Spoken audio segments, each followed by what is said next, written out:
Triple तलाक तो वैसे भी इलीगल है।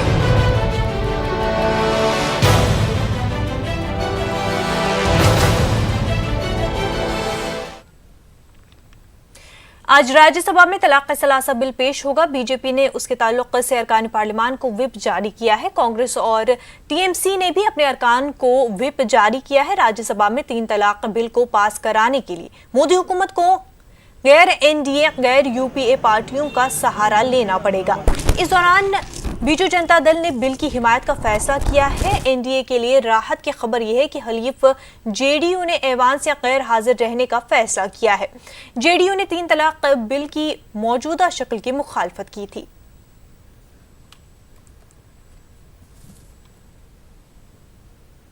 But still, sir, very briefly, sir, may I indicate, sir, more than 20 Islamic countries have regulated triple talaq, talaq-e-biddat in various forms, sir. In reply, I will respond to those, sir. India is a secular country, sir, but unfortunately, for one reason or the other, it could not happen, sir. 2013 में sir triple तलाक की victim सारा बानो और others supreme court गई sir, और supreme court ने sir अपना फैसला दिया। कॉन्स्टिट्यूशन बेंच सर 2 जजेस justice Nariman, honourable justice Lalit ने कहा इट इज आर्बिट्ररी अनकॉन्स्टिट्यूशनल। एक जज ऑनरेबल जस्टिस कुरियन ने कहा कि what is wrong in Quran cannot be valid in law. He set it aside. 2 जजेस जस्टिस खेर एंड जस्टिस नजीर ने कहा कि though it is an integral part but not the right part, the parliament must take initiative. और sir जो उन्होंने बात कही sir, मैं 2 लाइन जरूर पढ़ना चाहूंगा सर, कोर्ट का उससे we would, and I am quoting sir, para 199, we would therefore implore the legislature to bestow its thoughtful consideration to this issue of paramount importance. We would also beseech different political parties to keep their individual political gains apart while considering the necessary measures requiring legislation. ये उन्होंने कहा था कि एक स्वर में सदन को बोलना चाहिए। सर हमने सोचा था कि इस निर्णय के बाद सर ये चीज खत्म हो जाएगी। सर हमारे पास जो जानकारी प्राप्त हुई है सर, ये हम प्राप्त कर सके हैं, इससे सैकड़ों अधिक हो सकते हैं सर। सुप्रीम कोर्ट के फैसले के बाद सर 574 3 तलाक के मामले आए सर, और सर जिसमें 345 till 24th of July 2019, so recent, are there. That is after the Supreme Court judgment. Sir when recurrents were happening, हम ऑर्डिनेंस लेके आए सर। ऑर्डिनेंस के बाद 101 मामले हुए sir. I have got all the newspaper report sir, I don't want to quote. रोटी काली हो गई, ट्रिपल तलाक। पति ने सब्जी के लिए पैसा मांगा, ट्रिपल तलाक। सर एक और रोचक बात यह है सर कि he was forcing the wife, he was a mobile vendor sir, कि पत्नी के अश्लील वीडियो बनाए, उसने विरोध किया तो triple talaq. Sir I have got all the materials with me sir, they are all full, the newspaper reports are with me sir. अब सर हम एक सवाल अपने सामने करना चाहते हैं, इस मुल्क की खवातीनों के बारे में हम क्या कहें कि जजमेंट हो गया है लेकिन कार्रवाई नहीं हो रही है, इसलिए हम लॉ लाए हैं, because law is a deterrence. Sir हम एक बात और स्पष्ट करना चाहेंगे, जब हमारे सामने मामला आया कि कुछ लोगों के मन में मिसगिविंग्स है कि कोई पड़ोसी एफआईआर फाइल कर सकता है, कोई दुश्मन कर सकता है, तो हमने लॉ में क्या कहा, the FIR shall be filed only by the victim lady और हर रिलेशंस बाय ब्लड और मैरिज, no outsider can do it. तो दूसरी बात थी कि क्या कॉम्प्रोमाइज की हैसियत होगी। We have made a provision that this is compoundable at the instance of the wife, magistrate can do it sir. कुछ लोगों ने कहा बेल का आप क्या करेंगे, तो ये भी प्रोविजन रखा है, magistrate can give bail upon appropriate condition after hearing the wife, तो बेल का भी प्रोविजन रखा है। समझौते का भी रखा है सर, और बाकी सब्सिस्टेंस अलाउंस वगैरह है सर। सर मेरी इस सदन से क्या गुजारिश है, बाकी मैं विस्तार से उत्तर दूंगा जब मैं सबकी बहस सुनूंगा। मुझे मालूम है ये सदन बहुत ऊंचाई पर जाएगा। इस सवाल को सियासत के चश्मे से न देखा जाए सर, इस सवाल को वोट बैंक के तराजू पर न तोला जाए सर। ये सवाल है इंसानियत का, इंसाफ का, मानवता का। और सर मैं बहुत विनम्रता से कहना चाहूंगा, यह सवाल है नारी न्याय, नारी गरिमा और नारी उत्थान का। प्लीज आपको मौका मिल रहा है अभी तुरंत आपको पूरा बोलने का मौका मिलेगा। सर एक तरफ हमारी बेटियां ओलंपिक में कुश्ती में गोल्ड मेडल जीतती है, हमारी बेटियां एयरफोर्स का फाइटर प्लेन चला रही हैं, हमारी बेटियां चंद्रयान मंगलयान में वैज्ञानिक काम कर रही हैं। एक तरफ हमारी बेटियां बेटी बचाओ बेटी पढ़ाओ में आज आगे ऊंचाई पर पढ़ रही हैं, और दूसरी तरफ 3 तलाक को लेकर हम बेटियों को फुटपाथ पर छोड़ें, यह मुनासिब नहीं है sir.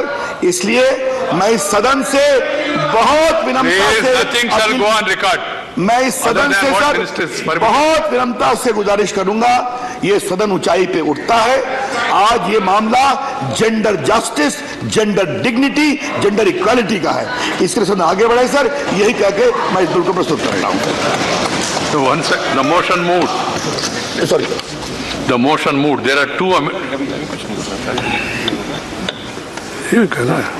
There are two amendments by Sri Yadamaram Karim and Sri S.R. Balasubramaniam for reference to the Muslim Women Protection of Rights and Marriage Bill 2019 as passed by Lok Sabha to a select committee of Rajya Sabha.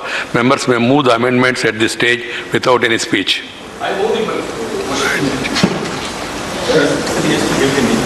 You have to give the names separately. I move the motion. The statute resolution, the motion for consideration of the bill and the amendments moved for reference to the bill to a select committee of the Rajya Sabha are now open for discussion. And I only appeal to all the members. The entire country is watching us. This is a bill which has got its importance. Please. If they see this sort of thing, sitting and then making commentary, they will not appreciate. Whatever you want to say, you have got every right to say. And you will be given an opportunity. And then you have got every right to vote for or against also. And then at the end of it, the House will take a view. So why should we have running commentary, anything? So now the discussion starts. Srimati Ami Yagnik. The time allotted to the Congress party is 42 minutes. There are 2 speakers as on now, 3 speakers as on now. Please keep that in mind.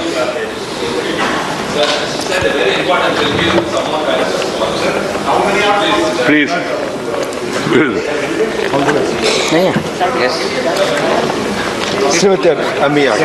Thank you, Honorable Chairman, sir. Sir बहुत important bill है और सबसे ज़्यादा important इस bill में बात है वो महिला सशक्तिकरण की बात है। पर हम जब Muslim women protection of rights on marriage bill की बात करते हैं तो सिर्फ एक महिला की बात नहीं करते हैं, इसमें फैमिली यूनिट आती है, उसमें हस्बैंड आता है, बच्चे आते हैं, कम्युनिटी आती है और बाकी सारी महिला भी आती हैं। तो ये बिल अगर हम उस तरीके से देखें तो 2 चीज़ बहुत अहम है। एक तो सुप्रीम कोर्ट का जजमेंट और दूसरा ये इक्वालिटी बिफोर लॉ है उसकी बात।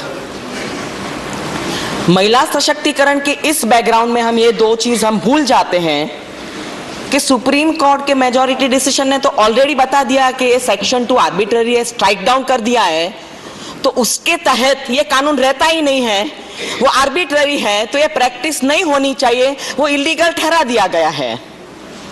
पर बहुत महत्व की बात बताई ऑनरेबल मिनिस्टर जी ने, सुप्रीम कोर्ट का जजमेंट का एक पैराग्राफ कोट किया मुझे ये समझ में नहीं आया कि वो दो लफ्ज जिस पे सुप्रीम कोर्ट ने इतना अहम इंपॉर्टेंस दिया, वो उनका एनालिसिस ही भूल गए।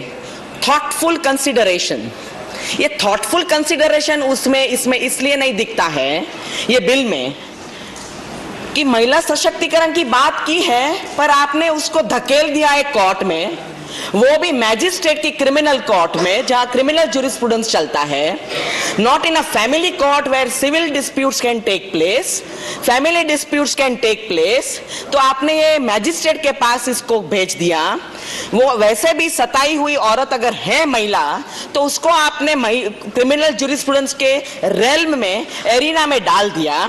उसको जाना है पहले मैजिस्ट्रेट के पास, और वही मैजिस्ट्रेट के पास उन्हें कहना है कि हाँ मेरे पति ने मुझे ट्रिपल तलाक तलाक तलाक तलाक बोल दिया है, तो अभी मुझे उसको बेल करवाना है, मुझे मेरे बच्चों की कस्टडी भी चाहिए, मुझे मेंटेनेंस भी चाहिए, मैं खाना कहाँ से खाऊंगी। तो ये सारे प्रावधान हैं, वो मैजिस्ट्रेट की कोर्ट में आपने डाल के थॉटफुल कंसिडरेशन को बाहर फेंक दिया और क्रिमिनलाइजेशन एंगल को ला दिया। This was never discussed in the supreme court judgment and the honourable apex court ने आज तक ऐसा कोई जजमेंट नहीं दिया जहां महिला को किसी मैजिस्ट्रेट की कोर्ट में अपने फैमिली यूनिट, अपने फैमिली को ठीक से रखने के लिए, प्रोटेक्शन के लिए जाना पड़े। मेंटेनेंस लॉज है, चाइल्ड कस्टडी लॉज है। और अगर हम एक तबके की महिला की बात करते हैं, तो why is this government not worried about all women of this country? 82% of the women face desertion. I will give you the latest example I had in Gujarat. A mother has come to me. एक माता जी आई है मेरे पास और कहती है कि ये मेरी लड़की है, MBA किए हुए हैं, शादी किए हुए हैं, उसको निकाल दिया है कि मुझे तुम नहीं चाहिए, अब काली रोटी हो गई, खाना बनाना नहीं आता है, ऐसी बातें करते हैं मिनिस्टर जी।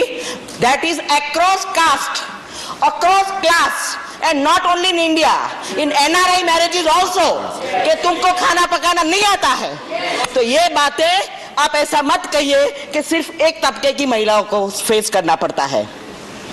वो माता जी मुझे कहती है कि मेरी बेटी को मैंने शादी करवाई। I am talking of a Hindu community in Gujarat coming from Surat, and she said कि उसको निकाल दिया है, न तो वो डिवोर्स देता है और ना उसको रेस्टिट्यूशन ऑफ कॉन्जुगल राइट्स के अंदर जो केस मैंने कोर्ट में फाइल किया है कि she can unite with her husband, साथ में नहीं जा सकती है वो अपने पति के, वो केस चलता नहीं है। तो मेरी बच्ची का आप कानून के तहत उसका लीगल स्टेटस बता दो, उसको मैं क्या कहूं? मैरिड कहूं, अनमैरिड कहूं, डिवोर्स कहूं या त्यक्ता कहूं? What should I call this child of mine? This is the pain of many mothers in this country. Sir, you have not taken consideration of women empowerment for this rest of these women. I am not against the bill. I am very much for women empowerment. मैं महिला भी हूँ, lawyer भी हूँ, और इतने महिला के केस मेरे पास आते हैं, मैं आंकड़े भी दे सकती हूँ, हर चीज का आंकड़ा दे सकती हूँ। रोटी काली हो गई ऐसा नहीं। तुमने मुझे क्यों कहा कि मुझे संडे है तो मूवी देखने ले चलो, तुम नहीं कह सकती हो, ऐसे भी कारण है, और ऐसे एक कौम के नहीं है। It is across women and every woman somewhere or some point in life faces this problem, sir. तो आप अगर ऐसा कहते हैं कि हमें इस बिल से वी आर एबॉलिशिंग ट्रिपल तलाक, तो वो तो सुप्रीम कोर्ट ने ऑलरेडी कर दिया है।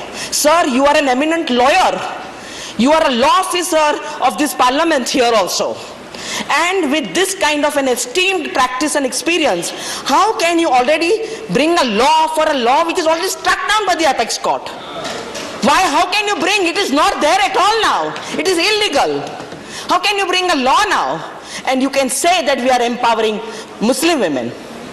Sir, you have also brought one discretionary factor, that not only the affected woman जिसको ट्रिपल तलाक बोल दिया, तलाक तलाक तलाक, वो नहीं, उसका ब्लड रिलेटिव भी केस कर सकता है। How can you bring a stranger और an alien component in a family unit? जो एक हस्बैंड और वाइफ का खुद का एक स्मॉल लविंग फैमिली यूनिट है जिसमें बच्चे हैं, how can a third person intervene and go for a talaq matter in a magistrate's court? That is the first intervention where I would like the Honorable Minister to give me the logic, the reason to bring that particular word where it is a private matter between husband and wife, between two persons, which you are putting in a public space and making it absolutely violative of fundamental rights of a woman. She is entitled to dignity. Sir, every law student, every law officer, every lawmaker in this country or the world over should know what is the philosophy behind law. The philosophy behind law is to get justice. Justice is equal to fairness. And when we are talking of justice and fairness, the end product is dignity. And if we cannot give dignity, which is the end product of law, then this law is of no use to any human being.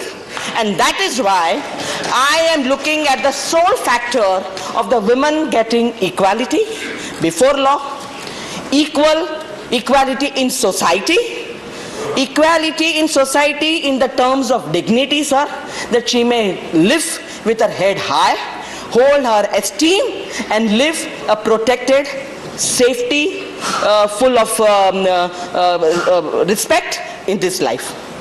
Sir, that was the first point, that you brought an alien factor in the private realm of husband and wife. The second point, sir, why I am going on criminalization. Sir, we brought the Domestic Violence Act in 2005. Today, all the matters of women have shifted to the family court, where there is no police, there is no criminal procedure, and there is an factum of a social service provider which would help her so that she can tell her problems to that social provider, service provider.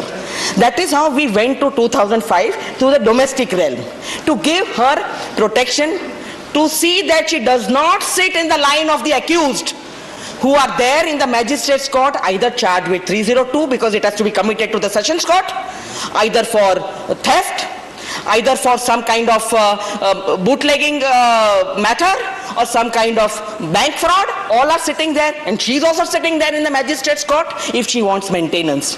We shifted that in 2005 to the civil court. That is where, sir, she feels better. She takes help of a service provider. She takes help of a protection officer, not a police officer. So, sir, we have made a huge shift. And that is why women are there in family courts. Family courts are manned by judges, women judges, and women social providers. They sit there, they help. The children are counseled. There is a factum of counseling the children as well, sir. Now, by bringing this criminal angle, sir, the first point is the magistrate's court. Then, the first thing a woman, sir, ultimately we are all Indians. An Indian woman is an Indian woman. We are not classifying her in caste, class, or anything. She might be loaded with money, she might not be loaded with money, but she wants her husband. So she would ask for bail. So again you bring a factor of legal lawyers. You have not provided any legal aid factor here. How is a woman to know that she is entitled to free legal aid? Have we done enough legal awareness everywhere that any woman knows her right, that she has a right to legal aid? She can go to any court and ask for legal aid. She will get a lawyer who can help her with her matters. That is the second thing, sir. The bail part. That is the most, I would not say a hard word like dangerous, but definitely a matter where you need to raise concerns. Why, sir? That before the magistrate, when the question of bail comes, and even maintenance comes, you have used the word discretion of the magistrate. Have you laid down any procedure? What this discretion would mean to a magistrate in a family matter, sir? We are talking of family matters, sir. I know, I understand, because you are going to take it in the general bracket, discretion of the magistrate. Sir, these are family matters. She also wants custody of the children. You have provided that she can seek custody of her children. So again, she has to apply for that. So this is a third step, sir, in criminalization in the magistrate's court. She is not in a family court, sir. She is in a magistrate's court where she is going to ask for all these things. And pray, how is the husband going to give her maintenance when he is already facing a criminal trial in the magistrate's court? He is already facing bail proceedings. We do not know how is he going to manage his bail through a lawyer or whatever those bail bonds are. When is he going to get the bail? And he is going to be sent to judicial custody. So how is he going to provide maintenance to this woman, to this lady who has asked for maintenance, also asked for custody of children? Sir, the most important and the most touching, सबसे दुखद भरी बात इसमें यह है कि जो बच्चे होते हैं उन्हें यह समझ में नहीं आता है कि उनके माता पिता क्यों कोर्ट में लड़ रहे हैं, मैजिस्ट्रेट की कोर्ट में। आपने इसका कोई प्रावधान नहीं किया है कि यस, हम बिल ला रहे हैं तो हम एज अ रूलिंग पार्टी या तो एज अ गवर्नमेंट और एज अ स्टेट हम में इतनी क्षमता है कि हम इन बच्चों का ध्यान खुद रखेंगे जब तक ये मैटर सॉल्व नहीं होता है। This, when you are talking of 20 countries, 50 countries, globalization, sir, in these countries, when children are there on the streets or facing these problems, two things come to the fore. The government takes onus, takes away those children in their care. And second, they give them psychological counseling.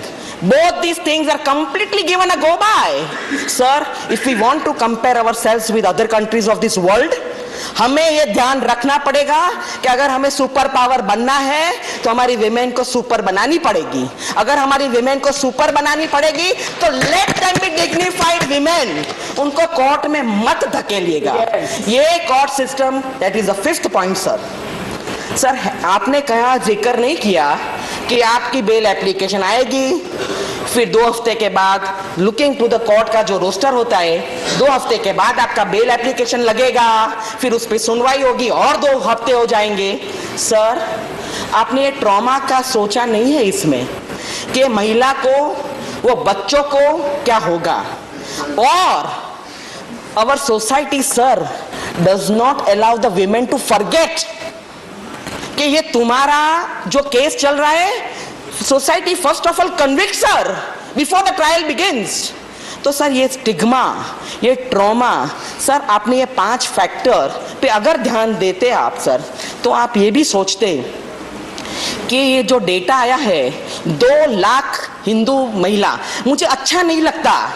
When I talk about a woman, मुझे खुद को शर्म आती है कि मैं महिला को मुस्लिम वुमन कहती हूँ, हिंदू वुमन कहती हूँ, पारसी वुमन कहती हूँ। No, she is a mother, she is a daughter, she is a sister, she is nothing else. Please sir, ये अच्छा नहीं लगता है।